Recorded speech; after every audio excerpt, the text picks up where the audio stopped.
Assalamualaikum warahmatullahi wabarakatuh. Oke guys, ada berita ya guys ya. Ini berita menurut saya agak baik ya guys ya.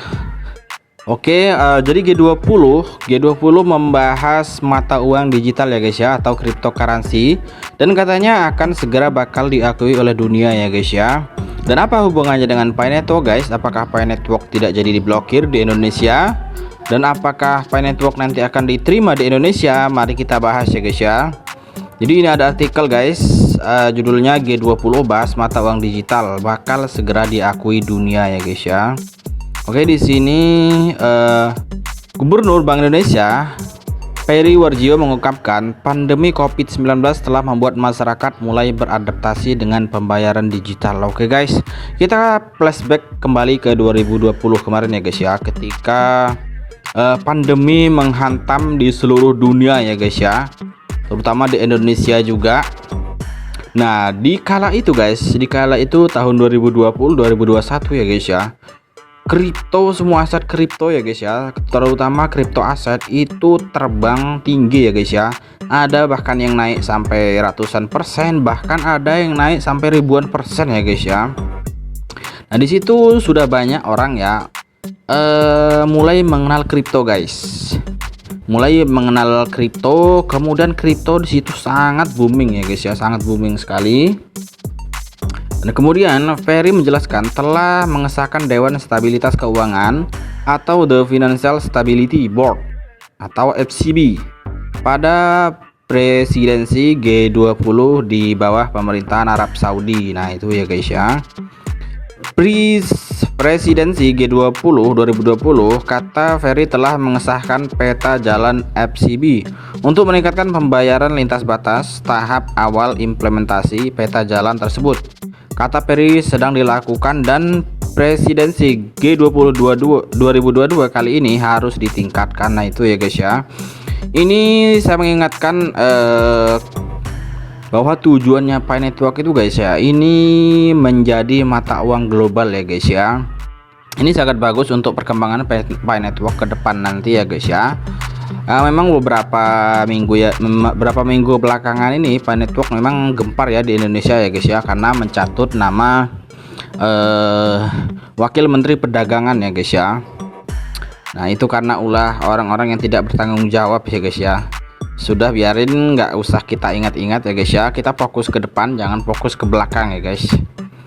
Kemudian adapun agenda sistem pembayaran di era digital akan berada fokus pada dua topik utama, yakni pembayaran lintas batas dan central bank digital currency CBDC atau uang digital. Nah, ini guys, nampaknya Indonesia ini sudah mulai terbuka ya guys ya dengan mata uang kripto.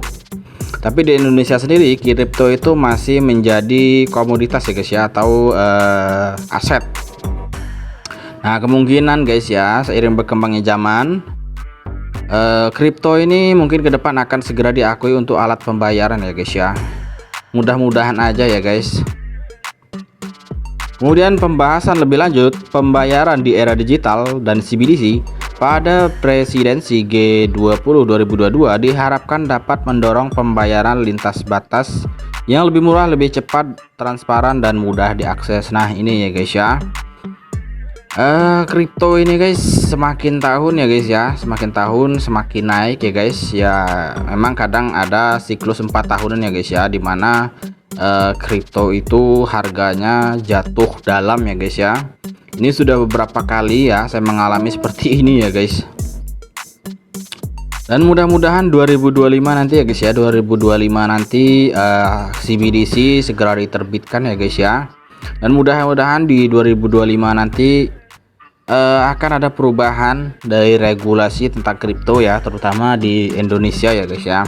Karena kalau di Indonesia guys, di Indonesia itu kita sangat tertinggal sekali ya guys ya di masalah kripto ini guys ya, karena terlalu tertutup guys.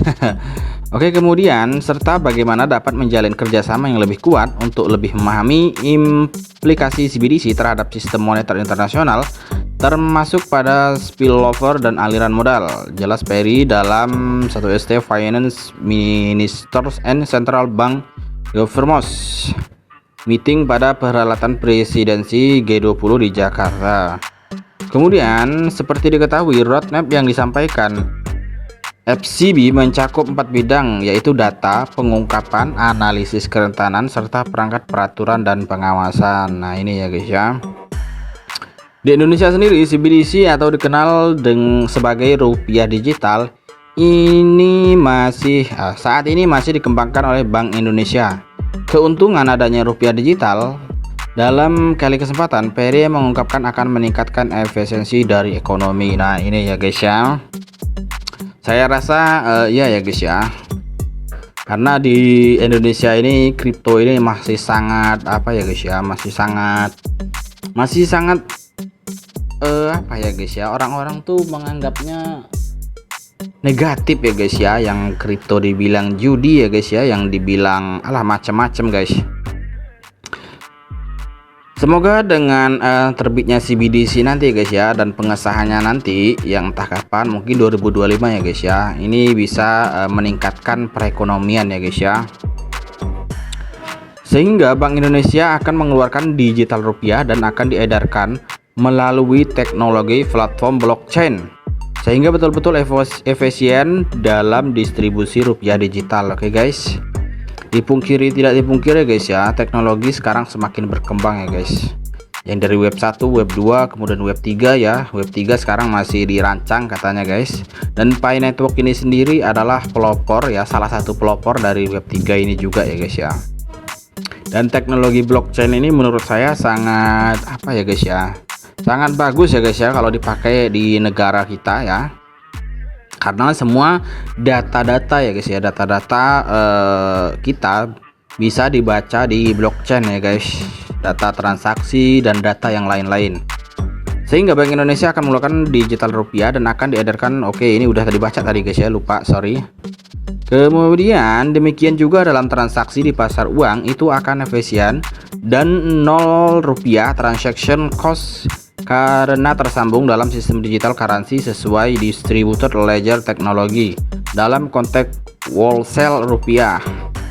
Tentu saja nantinya bagi masyarakat untuk retailernya bisa ke retail, sehingga cost of transaction akan lebih guys, lebih rendah, dan speed of transaction ini akan didukung Bank Indonesia, Flash dan Snap, yang juga meningkatkan efisiensi ekosistem, juga peningkatan kris yang terus diperluas.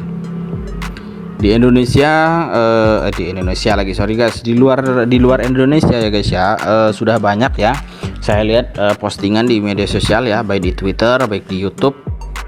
Ini luar Indonesia ini sudah banyak ya pembayaran mulai menggunakan Bitcoin ya, ada yang menggunakan Shiba Inu juga ya guys. Dan kedepannya mungkin nanti Pi Network akan seperti itu juga ya guys ya, mudah-mudahan.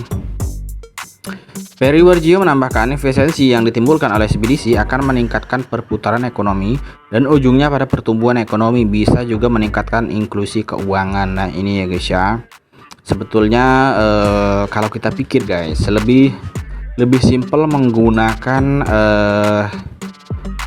CBDC ya guys ya, rupiah digital, atau mungkin nanti Pi Network ya guys ya, itu akan lebih efisien dan sangat mudah ya guys ya, karena kita tidak perlu membawa uang ya, tidak perlu membawa ATM, tapi kita cukup membawa HP aja ya guys ya, cuma kita paling siap-siap aja kuotanya.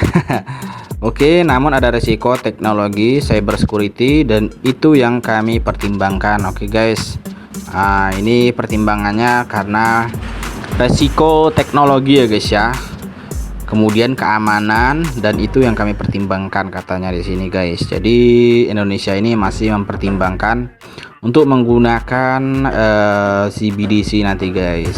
Semoga nanti Pi Network juga diterima ya guys ya, Pi Network diterima, dan semoga nanti semua pioner ini kaya-kaya semua ya guys ya, amin.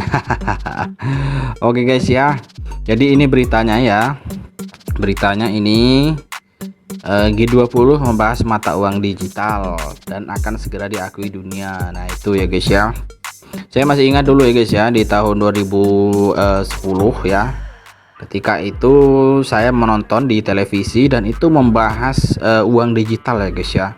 itu memang orang masih sangat monoton ya guys ya. Bahkan saya dulu berpikir apa itu Bitcoin ya guys ya. Apa itu Bitcoin, ya pokoknya hala ya begitulah guys ya. Saya juga kurang paham dulu di tahun 2010 2011 itu guys, karena gempar ya guys ya itu tentang Bitcoin. Seandainya dulu kita tahu ya guys ya perkembangan mata uang digital ini 10 tahun kemudian, mungkin dulu saya akan belajar juga ya guys ya, dan mungkin saya dulu juga akan membeli Bitcoin guys. Nggak bercanda ya guys ya, bercanda. Oke, itu saja informasinya guys ya, semoga bermanfaat ya guys. Tetap semangat untuk kalian para pioner. Jangan lupa diklik petirnya ya guys ya. Kita tidak tahu ke depan nanti rezeki kita dari mana ya guys ya. Mungkin dari Pi Network ini juga ya guys ya. Oke, untuk masalah open mainnet kalian tidak terlalu pusing-pusing ya guys ya, karena open mainnet itu semuanya terserah dari core team ya guys ya. Kita tidak bisa mendesak kapan open mainnet, Desember open mainnet lah, macam-macam ya guys ya. Oke, itu aja informasinya. Sekian saja. Assalamualaikum warahmatullahi wabarakatuh.